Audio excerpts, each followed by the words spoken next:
Welcome to The Bookish Mind, Season 4, Episode 13. In this special supplementary episode, we're diving into one of James Clear's simplest yet most powerful habit strategies from Atomic Habits, the 2-minute rule, designed to defeat procrastination and build lasting change. This is the deep dive, where we peel back the layers on fascinating ideas. And today, it's all about habits, those things that, kind of run in the background. They subtly shape our days, driving everything from that first cup of coffee to our biggest goals.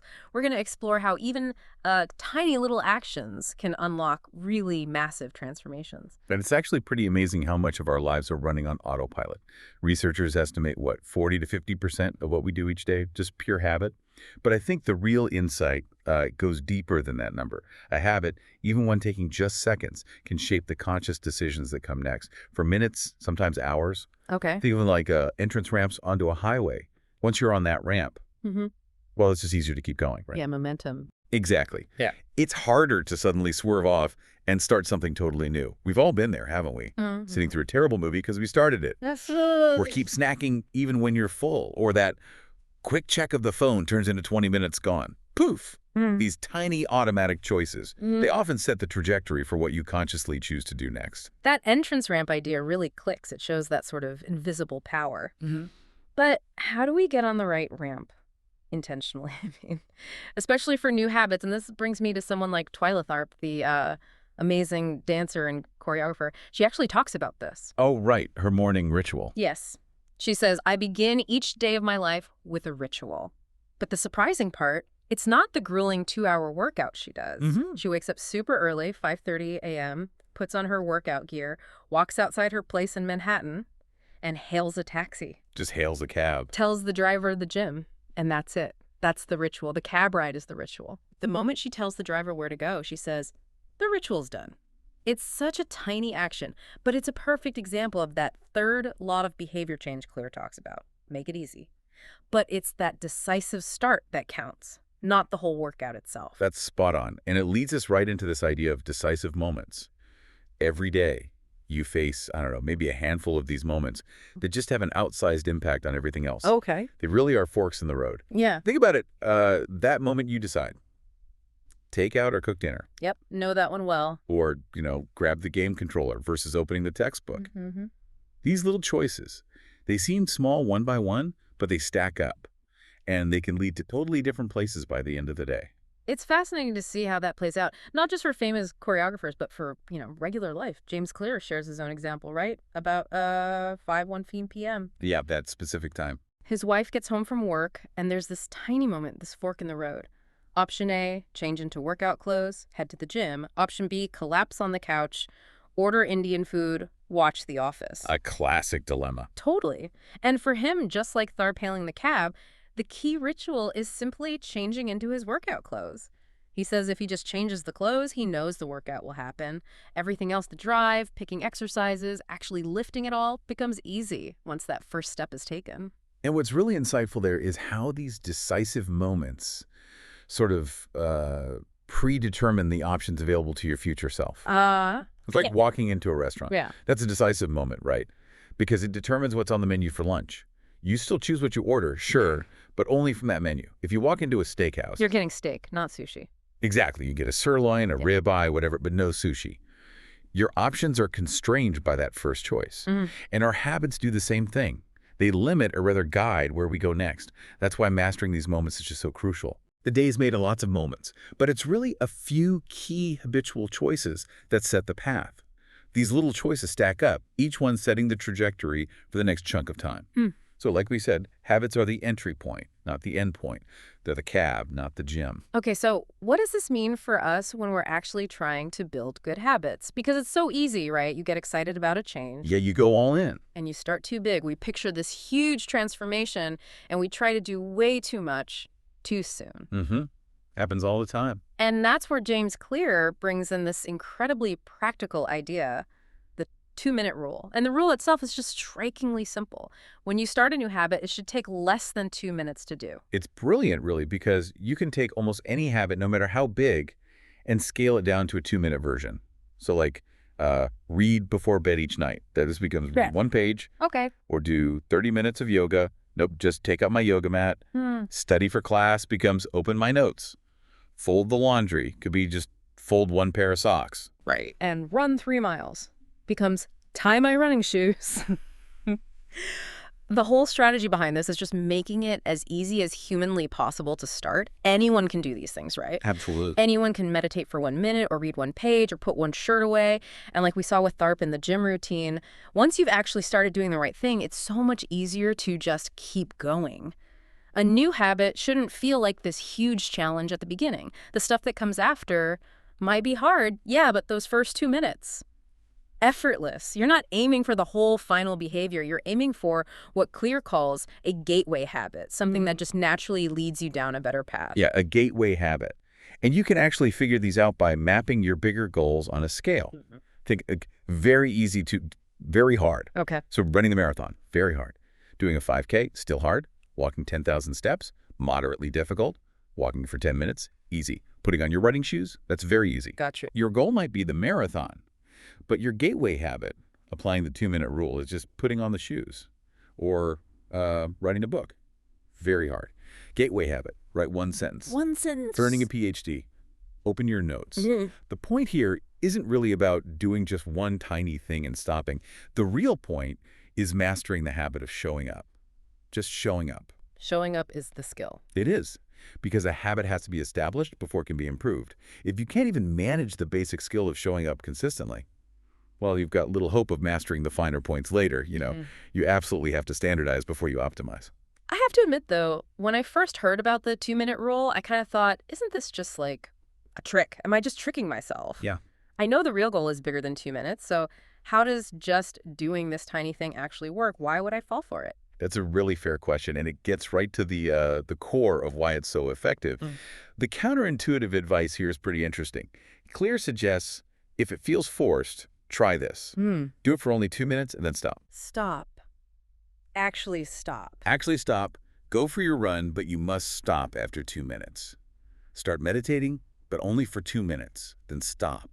Study Arabic. Stop after 2 minutes. It's not just a starting strategy then. For a while, it is the whole habit. Just 120 seconds. That sounds weirdly hard in its own way, to force yourself to stop. It does, but think about this story Clear shares about a reader who lost over 100 pounds using this. In the beginning, he went to the gym every day, but he told himself he was not allowed to stay longer than 5 minutes. 5 minutes, that's it. 5 minutes. He'd go in, do something for 5 minutes, and leave the second the time was up. But after a few weeks, he's looking around thinking, well, I'm coming here anyway every day. Maybe I could stay a little longer. Ah, so it became natural. Exactly, it shifted. A few years later, the weight was gone. Wow, that 100-pound story really drives it home. Committing to just 5 minutes, it really flips the usual approach on its head. It makes me think about journaling. So many people, myself included sometimes, struggle with consistency there. You start strong, then it feels like a chore. And you drop off. Yeah. Greg McCune, the leadership consultant, apparently built his daily journaling habit by deliberately writing less than he felt like writing. Interesting. He always stopped before it felt like a hassle, which sounds a lot like what Ernest Hemingway said about writing too, right? The best way is to always stop when you are going good. Leave yourself wanting more. Yeah, instead of dreading the next time. And these strategies, they work for another really deep reason. They reinforce the identity you want to build. Okay, the identity piece. Yeah. If you show up at the gym 5 days in a row, even if it's just for 2 minutes each time, you are casting votes for your new identity. Like, I am someone who goes to the gym. Precisely. You're not just thinking about the end goal, getting in shape. You're focusing on becoming the type of person who doesn't miss workouts. You're taking the smallest possible action that confirms the kind of person you aspire to be. We don't usually think about change like that, do we? We get obsessed with the finish line. Totally. All or nothing. But 1 push-up, infinitely better than no exercise. 1 minute of guitar practice beats none. 1 minute of reading is better than never picking up the book. It is always, always better to do less than you hoped than to do absolutely nothing at all. That identity part, that's what really resonates, casting votes for who you want to be. So, okay, at some point, you've used the 2-minute rule, you've established that habit of just showing up. What's next? You don't stay at 2 minutes forever, presumably. Right, exactly. Once showing up feels automatic, you can combine the 2-minute rule with something called habit shaping. Habit shaping. Okay, it lets you scale things back up towards your original bigger goal. The process is pretty logical. You start by mastering the first 2 minutes of the absolute smallest version. Get that down. Then you move to a slightly bigger intermediate step. And you repeat the process, always focusing on mastering the first 2 minutes of that new, slightly harder stage before you move on again. So you're still using the 2-minute rule at each level. Essentially, yeah. You're focusing on making the start of each new level easy and automatic. Eventually, you work your way up to the full habit you wanted, but you kept the focus on those crucial first 2 minutes all along. Can you give an example of how that shaping looks? Sure. Let's take becoming an early riser. Big goal. Phase 1 might just be home by 10 p.m. every night. Not even about sleep yet, just being home. Okay. 2 minutes might be just walking in the door by 10. Could be. Then phase 2. Have all your devices, phone, tablet, TV turned off by 10 p.m. Phase 3. Be in bed by 10 p.m. Maybe reading a book, talking to your partner, but in bed. Right. Phase 4. Lights actually off by 10 p.m. And then finally phase 5. Wake up at 6 a.m. every day. See how it builds gradually. Yeah, that makes sense. Each step feels manageable. Or becoming vegan. Another big lifestyle change. Phase 1. Just start eating vegetables with every meal. 2-minute version. Add spinach to your breakfast scramble. Okay. Phase 2.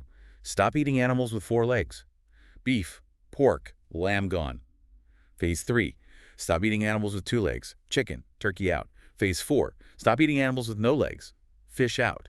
Phase 5. Stop eating all animal products. Dairy, eggs, everything. Again, gradual steps. And maybe one more, like exercise. Definitely. Phase 1. Just change into your workout clothes. That's your 2 minutes. A classic example. Phase 2. Step out the door. Maybe just go for a walk around the block. Phase 3. Drive to the gym, exercise for just 5 minutes, and then leave. Like that reader. Yeah. Phase 4. Exercise for 15 minutes, maybe just once a week to start. Phase 5. Exercise 3 times per week, perhaps for longer sessions. You build up the difficulty and frequency slowly. What really strikes me listening to those examples is how almost any big life goal can be broken down eventually into a 2-minute behavior. Yeah. Like you trace it back. I want to live a healthy, long life. Okay, that means I need to stay in shape, which means I need to exercise, which boils down to I need to change into my workout clothes. Exactly. Find that first domino. Or I want a happy marriage. Leads to I need to be a good partner. Leads to I should do something nice for my partner each day, which could just be the 2-minute action of I should plan our meals for next week. Yep. It connects the big vision to a tiny, concrete starting point. It just makes those huge, sometimes overwhelming goals feel actually doable, you know, approachable. So whenever you find yourself struggling, procrastinating, finding it hard to stick with a habit, the 2-minute rule really seems like the perfect tool to pull out. It really is. It's probably the simplest way to make starting easy. So just to sort of wrap up the core ideas here, habits, even the tiny ones, have this ripple effect on your behavior for minutes, maybe hours. Right. Many of the most important habits happen at these decisive moments, those forks in the road that steer your day. The 2-minute rule is your weapon against procrastination. Start any new habit by doing something that takes less than 2 minutes. Make it easy. Make it easy. And maybe the deepest point, the more you ritualize the beginning of any process, the easier it becomes to slide into that state of deep focus you need to do really meaningful work. Always remember that mantra. Standardize before you optimize. You just can't improve a habit that doesn't exist yet. That really is the bottom line, isn't it? You can't improve what's not there. So as you're thinking about your own habits, the ones you want to build or change, here's maybe a final thought to mull over. What is one tiny 2-minute action you could take today? Maybe even right after listening to this. Something that would cast a vote for the person you aspire to be. Just consider how mastering that simple act of showing up, even for just 2 minutes, might be the real secret to lasting change. Maybe more powerful than any big, complicated plan.